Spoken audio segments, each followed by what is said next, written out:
Welcome back to another episode of For Expedition Adventurer. In this episode, we venture out to the Arizona Nordic Village for an overnight cross-country ski backpack trip to an off-grid forest yurt. Join me for this stunning snowy adventure into beautiful northern Arizona. The next episode of For Expedition Adventurer starts now. Hey there, my friends, and welcome back to another episode of For Expedition Adventure. I'm Scott Leuthod. Today I'm coming to you from the Arizona Nordic Village, located north of Flagstaff, Arizona. It's a cross-country ski resort that is a beautiful place I've come to many times before with a backpack on. I backpacked out to the Honeysuckle Yurt and the Morning Glory Yurt in the past, and I've filmed those episodes. You might have seen those. Today I put on a pair of cross-country skis and I put my backpack on, and I cross-country skied out to a yurt called the Columbine Yurt. It's really beautiful out here right now. Flagstaff just got hit with about 3 feet of snow. The forest is absolutely beautiful. The cross-country ski trails are really well groomed. It's a really nice time out here, and I'm really looking forward to sharing this episode with you. So sit back and enjoy the ride.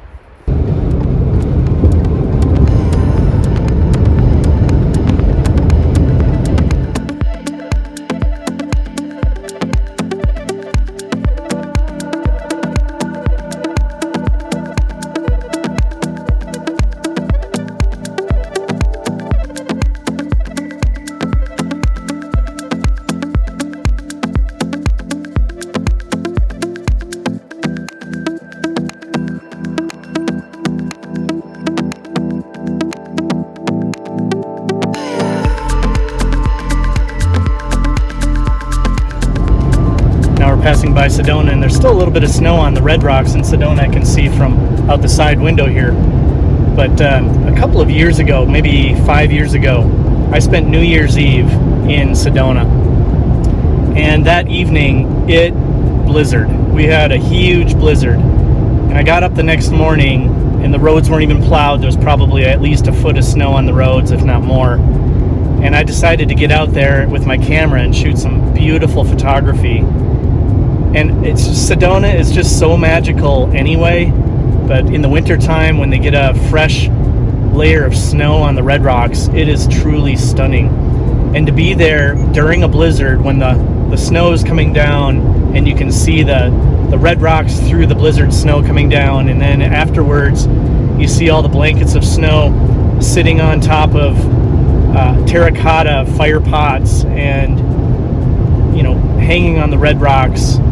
And the cathedral in Sedona, which is a beautiful place anyway, also seeing that in the snow, it was just a truly magical thing. And I ended up having to drive to Prescott to go to the bank, because my bank, they don't have a location in Sedona, but they do in Prescott. So I had to drive to Prescott in the blizzard that day.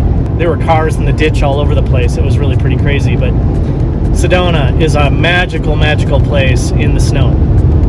I'm planning on doing a series of episodes in Sedona here coming up real soon as it warms up a little bit up here. But right now, there's a blanket of snow up here, and it's down in the 40s and 30s, probably in the 20s at night. So it's not really a great place to go and have outdoor adventure experiences, overnight camping, backpacking, and things like that. So that'll be coming up here real soon.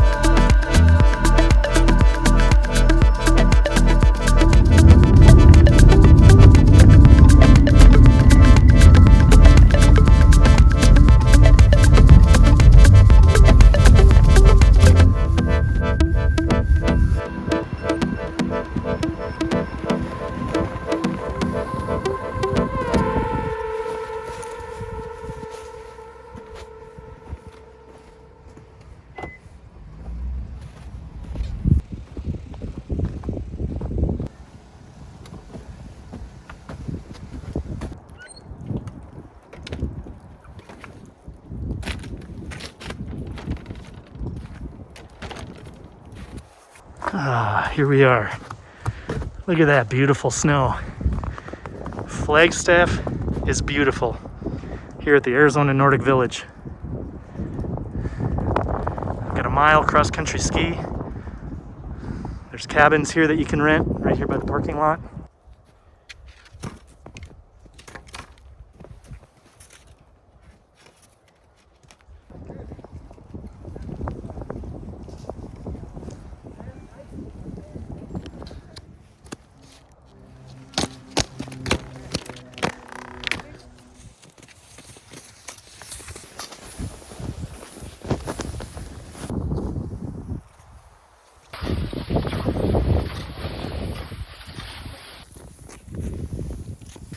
I just wanted to do a shout out to Candace and Robert. I just ran into this couple that's staying in the Morning Glory Yurt, and I think my Morning Glory Yurt video from the summer was one of the things that inspired them to come up here and do this in the wintertime. So just wanted to shout out to you too, Candace and Robert. Nice to meet you both, and I hope you have a really good time at the Morning Glory Yurt, and hopefully you subscribe to the channel and watch some other videos. Candace said she's watched a number of my videos, so that's pretty cool. Nice to meet you guys. All right, let's see where we are here. It's not very far distance. This is the lodge here, and Columbine Yurt's right here. I've stayed way up here. That's the Morning Glory Yurt. That's where Robert and Candace are going to stay. I've also stayed right here. This is the Honeysuckle Yurt, but it's only about a mile in, and it's probably starts to go uphill back in here. So I'm gonna go back to the yurt, drop off my backpack, and then I'm gonna go out and do some skiing around on some of these other trails. Looks like right now we just got to Coyote here, so we're gonna come up this way here. So there's the signs right there. Babbitt goes to the left, Coyote goes up the hill. We've only gone 0.4 of a mile, and I'm already out of breath. Yeah, that's how it goes.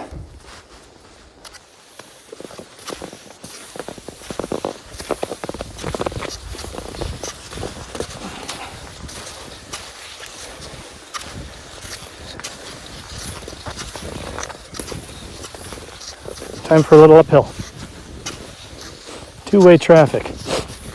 You know, I'm pretty good at skating on cross-country skis, but I'm not going to do that with this backpack on and with my ankle having had surgery last fall, and it's not 100% yet, so I think I'll give it all a break.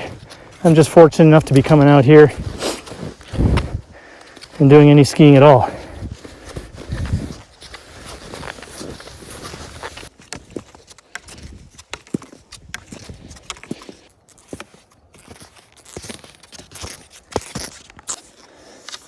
See those tracks right there? Those are ATV tracks.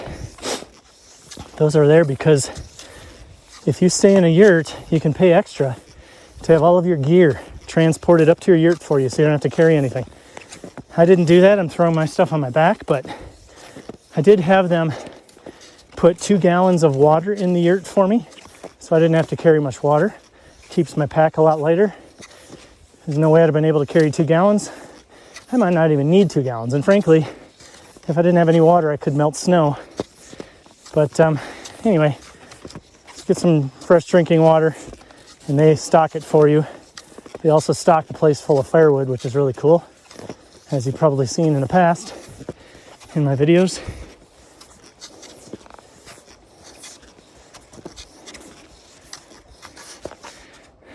That'd be fun to be on an ATV cruising around through the forest like that. All right, looks like time for a little downhill. We gotta be careful when the wind picks up.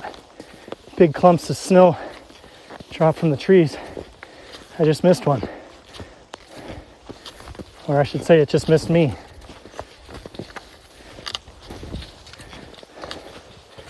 Yay, it's the first little bit of downhill we got here. I'm just thrilled to be up here in this fresh snow. This beautiful sunny day. It's probably almost 40. Oh, I can see my yurt out there.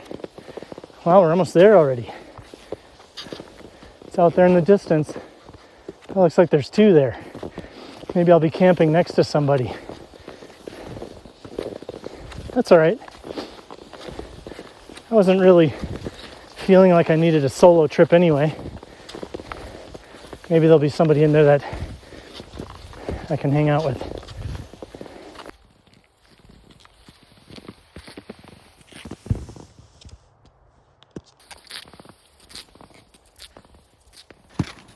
We're almost there. Man, I missed my pooch. If she was still alive and she was still young enough, I'd have her coming along with me. Pets are welcome into these yurts. And she would have done just fine. It's only a mile in. Got a little elevation gain, but you know, she was getting too old anyway. When she was younger though, she would have been all over it. I don't think I'll get another pet anytime soon. I do think that down the road, I'll get another dog.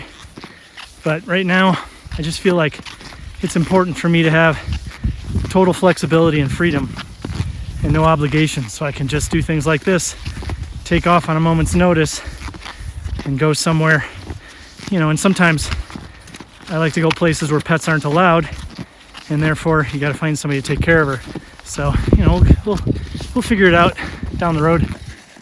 All right, looky here. Got a couple yurts right here. I imagine mine's that first one right there. Not 100% sure. There's my home for the night. Should be cool.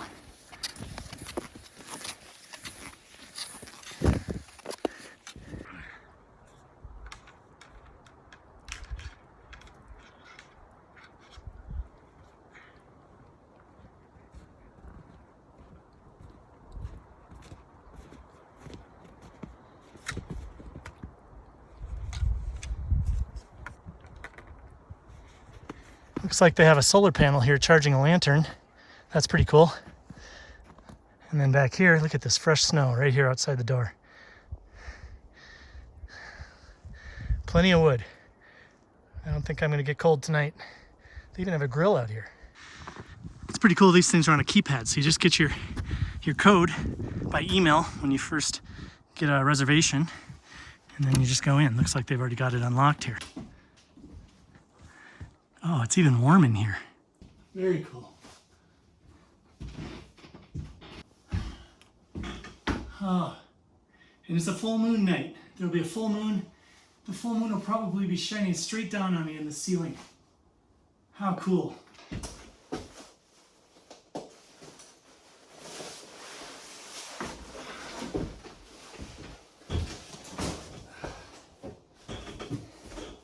It's not even cold in here.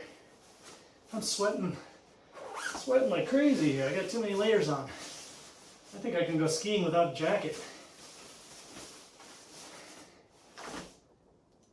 Check out my new buff.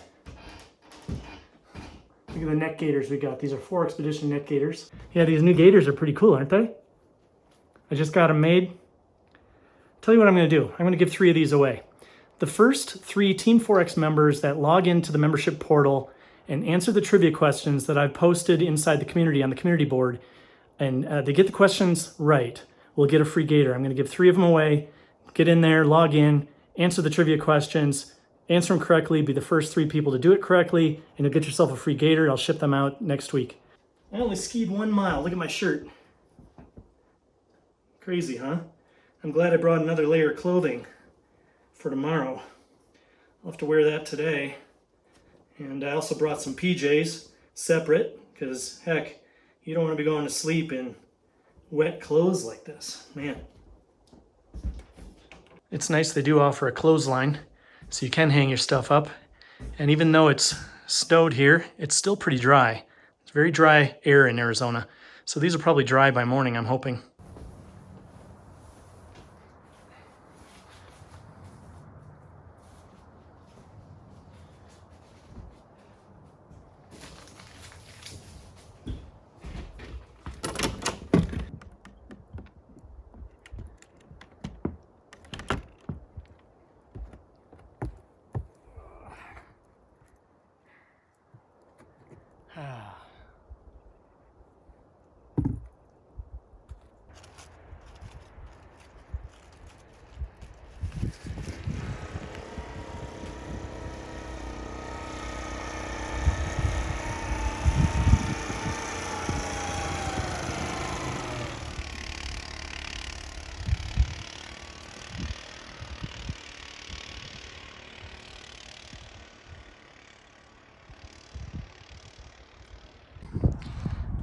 Check this out, the ATV has no problem plowing through this with those tracks.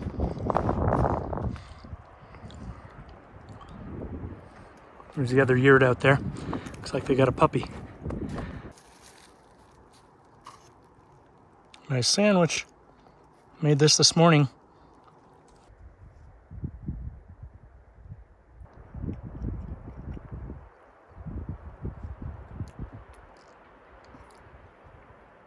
I've got that U2 song going through my head, Beautiful Day. Man, I was listening to that in the car on the way up here. It sure is. It's a glorious day. 2021 is going to be a great year.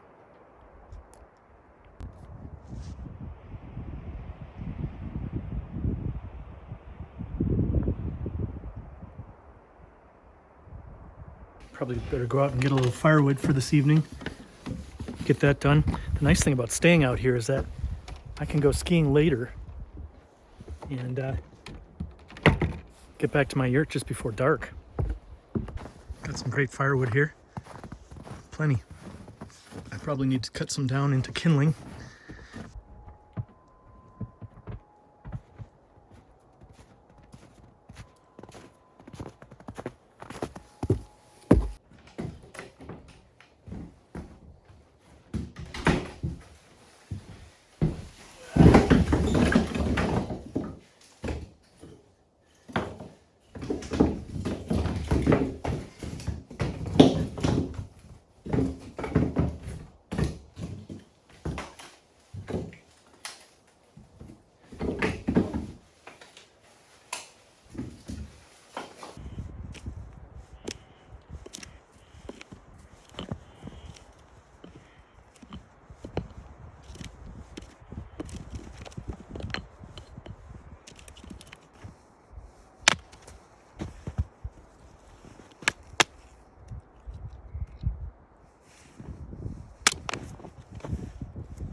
Sometimes you just got to stop and take in the view.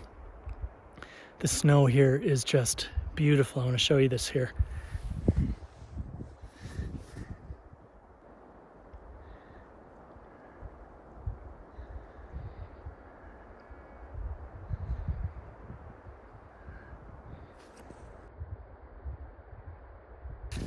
Take a look at our trusty map here. So we came up here. Oh, I see. We're right here on this intersection. So I might continue to go up the hill here. I probably today won't go all the way back here because that's pretty far. But I might come up here and loop back around and come back down. Or I might loop back around and go way out here and then back to my yurt before the sun goes down. I'm really looking forward to being out here at night with the snow and a fire and a full moon tonight. Pretty cool. Looks like we have some downhill. Nice. You know what they say? When there's downhill, you always have to go back uphill.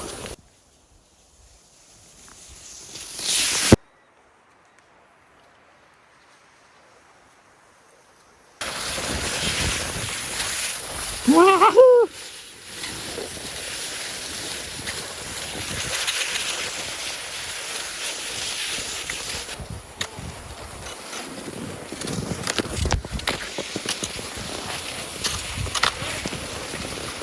Nice thing about this trail, this particular trail, is that there's tracks on the left and on the right.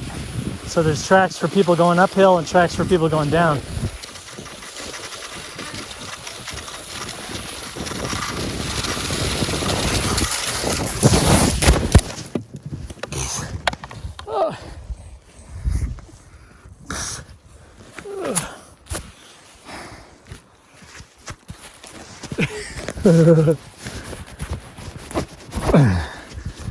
Oh yeah, that's not looking so good.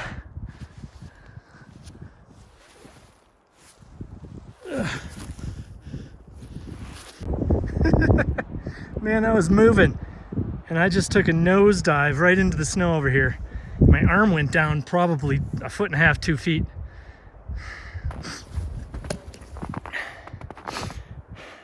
It's been a long time since I've been on cross-country skis.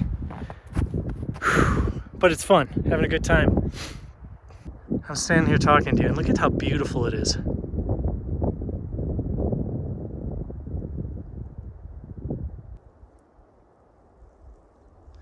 Well, we've only got a little ways to go.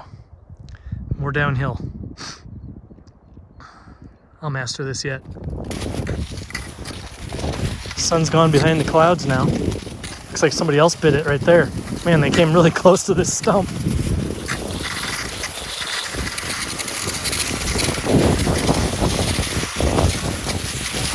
Dragging my poles to try to slow down a little.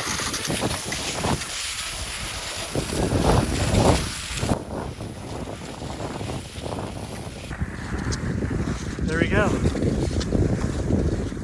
Columbine cabin.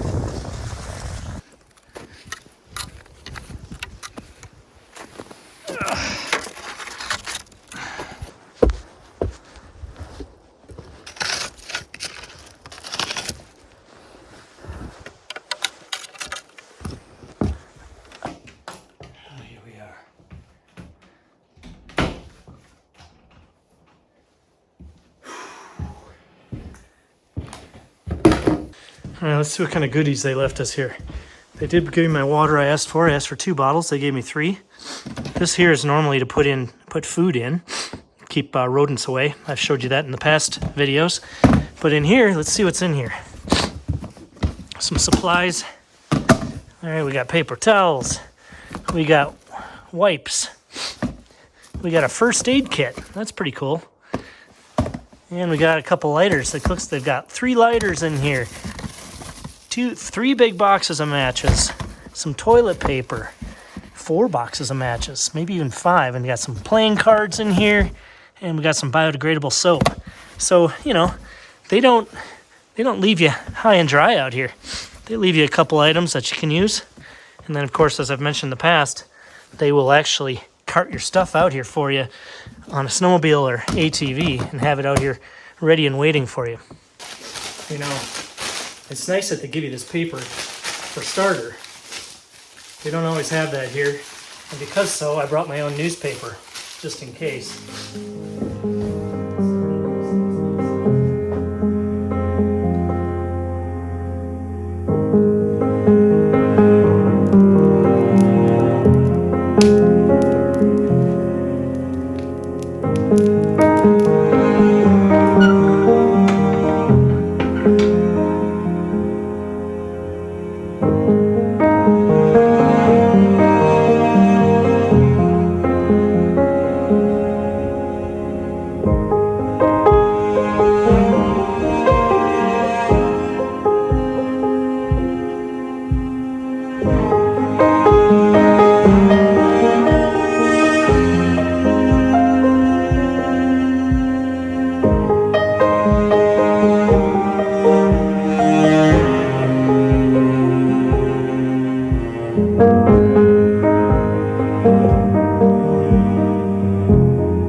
All right, so let's take a quick look at what I brought for food on this trip. I didn't really bring all that much. What I did bring is quality food. I always tend to bring quality food. So I made a ham sandwich this morning before I left and had that for lunch. I also had an apple with it. I brought 2 apples, so I got 1 left over. For dinner tonight, I'm having this chickpea masala. I'll heat that up in my pot and just eat it right out of the pot so I don't make a big mess. And if for some reason my stove's not working, which it always does, it's very trusty, but if it doesn't, I'll just stick the pot on the wood-burning stove. I brought some sweet peppers. These are really great to bring along. They're very tasty. They've got a lot of vitamin C. They're very lightweight and they're very durable. They're a good item to bring along on a backpacking trip. They last a long time. I also brought some summer sausage. This is also really great to bring on a backpacking trip. First of all, it's extremely durable. It lasts a long time. It does not spoil very easily. And you can just cut a little bit off for lunch. You can cut a little bit off for dinner. And something like this will last you an entire week on a backpack trip. Really nice to bring along. I brought some eggs. I'll probably eat 2 of those tonight with my dinner. I'll probably eat 2 tomorrow morning for breakfast, and I'll probably eat 2 sometime tomorrow for lunch. I brought a 1,000 milligram emergency. This is a powder I put in my water. I'll be taking that, and it's just good for your health and gives you energy, all of that. Then I brought a vanilla chai tea, and this is what I'll be making for breakfast tomorrow morning to heat up my body. Then I brought my favorite Nugo Dark chocolate pretzel, 12 grams of protein, gluten-free and vegan bars. These are my favorite. I talk about these all the time in my videos. If you can find those at your grocer, pick up a couple and let me know what you think. Then I brought some Country Archer grass-fed beef jalapeno beef jerky. This is also non-GMO and organic. I absolutely love this stuff. I talk about this in my videos also. Then I brought some organic maple syrup and brown sugar oatmeal that I'll have tomorrow morning with the eggs. So I have a nice long list of food items that I generally tend to choose from on my computer for my backpacking trips. And this is all trial and error and over the course of maybe 10, 12 years of ultralight backpacking that I put together this list. And that's something I'm probably going to put together into a nice presentation and offer that as a download to the Team 4X members in the Team 4X membership portal that just went live. So if you're a member of Team 4X and you're interested in knowing more about the list of products that I tend to bring along as meals for my backpacking trips, watch for that in the downloads section coming soon.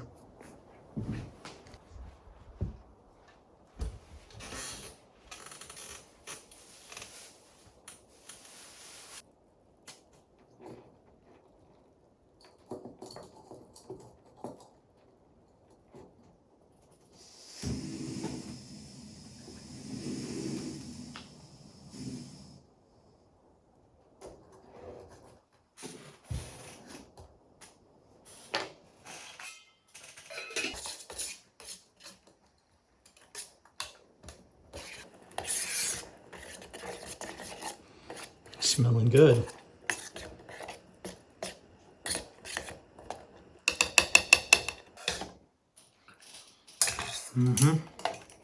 Good stuff.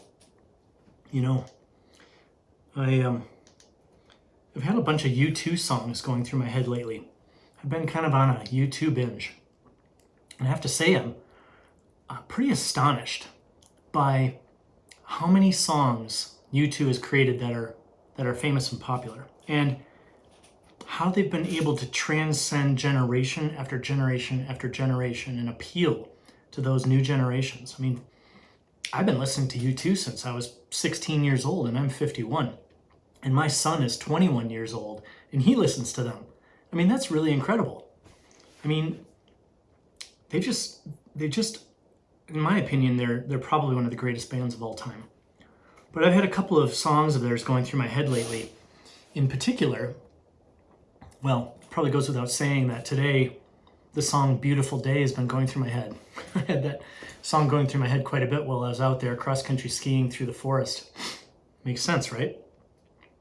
Another song of theirs that has really has appealed to me lately is a song called The Unforgettable Fire.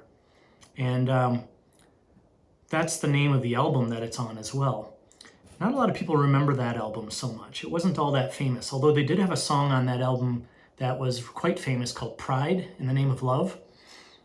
But the song Unforgettable Fire, which I think is the first song on the album, is a song that it's a little more obscure, I guess. There's also another song on that particular album called Bad that U2 plays that I think is really a wonderful song as well. I've also had songs like One. Remember that song, One Love? You Get to Share It, all that stuff. Good songs. There's also some great songs on the album Joshua Tree that I still love. God's Country is one of them. Red Hill Mining Town's another one. Where the Streets Have No Name. All really good songs. But I created this playlist on Pandora recently that goes all the way back to one of their, like their early albums, like Boy and War and Under the Blood Red Sky. All really good albums. All the way through to current albums. Vertigo, Zoo Station, and all of those. I tell you what, if U2 came through town again, I would definitely go see them again. Anyhow, I've had those wonderful songs going through my head.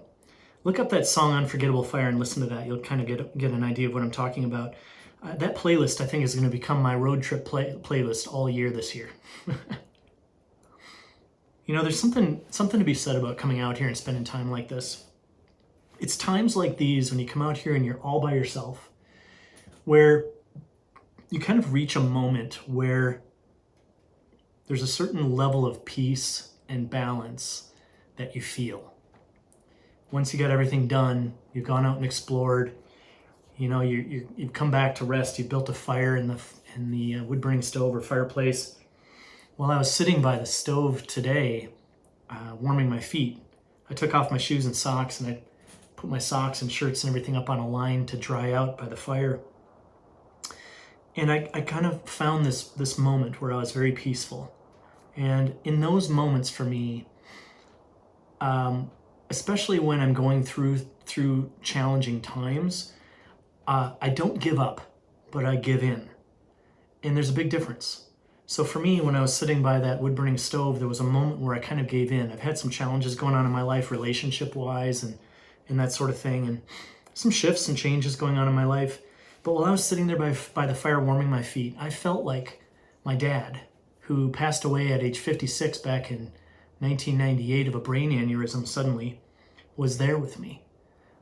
And I also felt like a couple of my quote-unquote gurus were there with me. Now, I'm not Christian. I'm not, I don't practice necessarily Eastern philosophy. I'm not Catholic, although I was born Catholic. My family was Catholic. And I was confirmed Congregationalist, which I guess is sort of like Lutheran, maybe? I don't know. But I have these quote-unquote gurus, or people entities or individuals that have passed on that I talk to. And one of them's name is Paramahansa Yogananda. He founded the Self-Realization Fellowship, which is a cross between Eastern philosophy, Kriya Yoga, and Christianity. And ultimately, it doesn't matter to me which of those philosophies prevails over the other, or if they're equal or whatever. It doesn't really matter. But what matters to me is that Paramahansa, he practices and promotes love and kindness. And I am a major advocate of love and kindness. And I tell you, when you have these moments and you're able to talk to these gurus and talk to your past relatives, your grandfather or grandmother who passed before you, and just spend time talking out loud, it's really healing. And I did that a little while ago, and it was really great. There's another guy named Mir Baba. That's an old friend of mine introduced me to recently. Oh, I shouldn't say recently, 5-6 years ago. And I've done a little research on him. I've never really followed him. I don't really do a lot of reading of his books or anything like that. But it just feels right to talk to him. So I talked to him as well. And I'm sitting here by the fire, and I felt like all of these sort of entities were surrounding me, and Mother Nature was kind of embracing me. And it was just a really special thing. When you're out here in this beautiful nature, and one of the things I really appreciated about being out here today was seeing how the light caught these beautiful, untouched, curved drifts of snow that sit at the top of 3 feet deep of snow. And it's just so beautiful. It just was awe-inspiring and very peaceful. So I hope that my videos from time to time, I talk about this kind of stuff, and you all know that. And some people like it, some people don't like it, but at the end of the day, I'm just going to be me. And I hope that you can all appreciate that, and I want you all to be you. And so I talk about these things from time to time, but what I hope is that my videos inspire you enough to get out there, solo trips with a friend, and in some moment when you're out there in nature, being just encapsulated by the beauty of nature, that you find this moment where you're able to not give up, but give in and start talking out loud. Talk to your relatives, talk to God, talk to whoever it is that you believe is your guru. And frankly, if you don't have one, maybe you think that all we are is dust in the wind. That's okay. I'm cool with that. Then talk to me. Talk to Mother Nature. Just talk. Know that, and if you're going to talk to me, know that I care. Know that I care, and I'm concerned about your well-being. So, yeah, that's that. I guess that's enough philosophy for one night. I'm going to go back to eating my chickpeas. 2 bites left. Good stuff. Wow, look at that full moon. There's quite a glare on the lens from it. It's really bright. Look how it lights up the snow. Isn't that just fantastic? I decided to come out here and see if the moon was coming up, and sure enough, just fabulous.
Good morning.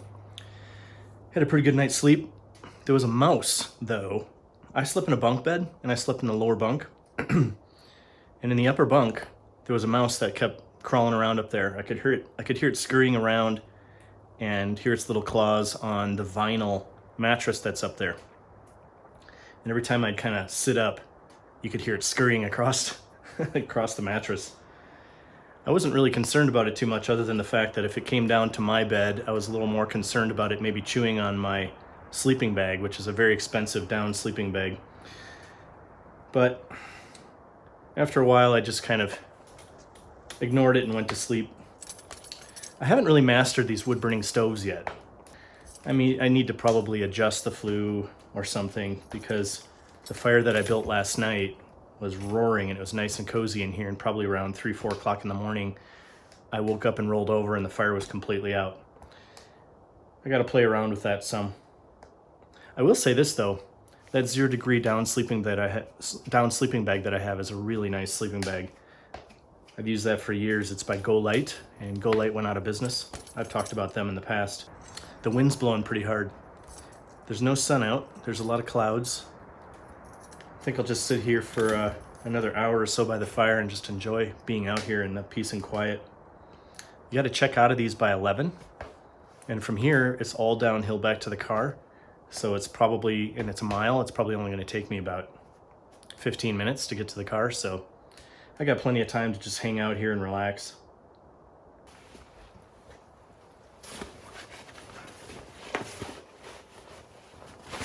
Call me a bit anal, but I always pack my pack very precisely. I pack things so the most weight's at the bottom, food's at the top, my sleeping system's usually at the bottom. And if I'm backpacking and sleeping outside, I have a tarp, and I'll put the tarp at the bottom of the backpack, and then I'll put my sleeping bag on top of that. And the reason I do that is because, when I bring a tarp along, it's because I'm going to sleep outside on the ground on a tarp, or I'm going to sleep in a tent with the tarp underneath the tent. But when I'm packing my backpack, I'll put the tarp on the bottom so that when I set down my backpack, if for some reason I set my backpack down somewhere where it's wet, the tarp takes the beating from the wetness, and my sleeping bag stays dry. I've got tools, like I've got this saw. I made this little sheath for it. It's a nice wood cutting saw. Put that sheath on there. You put those things down vertically down the sides of the pack. Got a first aid kit here. Gotta make that accessible, but I also keep that toward the bottom because it's pretty heavy. And then I put my clothing on top of that, and I put my food on top of that. The food's always at the top. And then I'll put something usually over the top of the food, because if the food's sitting on top and some of it needs to stay kind of cool, I'd like it to stay cool longer, so I'll put something over the top so that the sun doesn't beat on it too much. Oh yeah. I wanted to share this with you. I'm reading this really good book right now called Northland by a guy named Porter Fox. And it says right here on the cover, a 4,000-mile journey along America's forgotten border. And what Porter decided to do and write about it was to traverse the border between the United States and Canada all the way from Nova Scotia out to Washington. And he uses a variety of different transportation methods. I'm only 2 chapters in. Right now he's in the part that I'm reading, he's canoeing from Nova Scotia up a river, and eventually I think he makes his way to the Great Lakes. And I think he uses a variety of different transportation methods, like backpacking, maybe hitchhiking, maybe rents a car, maybe rides a bicycle. I'm not really sure. I haven't gotten that far into it to know. But I think he's a really good nature writer, and he also does a really good job of telling the history of the area. So he might talk about Native American history, he might talk about the fur trade history, he might talk about the European occupation history. So it's a really good book. If you've ever read any books by Porter Fox, maybe you already know that he's a good writer. I'd never read any books of his before, but a really good book. So check it out.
boy.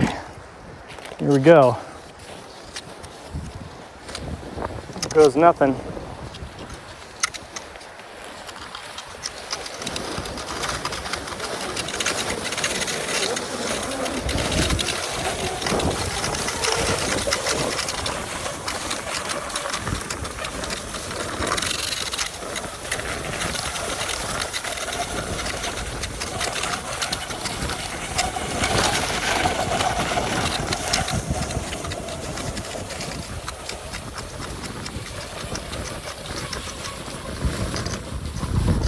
Nice. Made that without dying.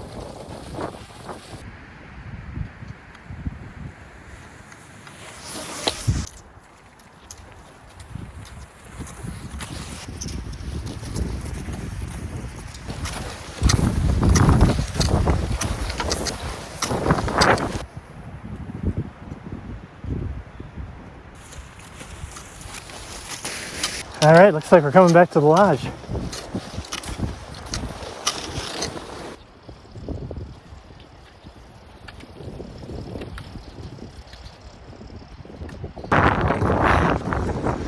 We have arrived.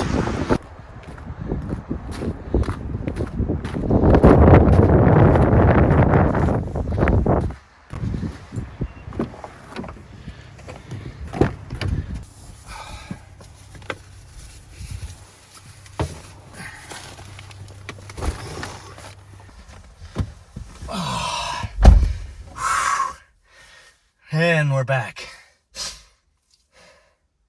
I have to say I'm a little beat. My muscles that I use, the muscle groups that I use for cross-country skiing are different muscle groups than I use for a lot of other stuff. So I'm definitely feeling it. But it was what an extraordinary trip. All right, everybody, I think that's it for this episode of 4Expedition Adventure. I really hope you enjoyed it as much as I did. If you haven't become a subscriber, definitely be sure to hit that subscribe button. And if you'd like to be notified of upcoming videos, be sure to hit the notification bell down below.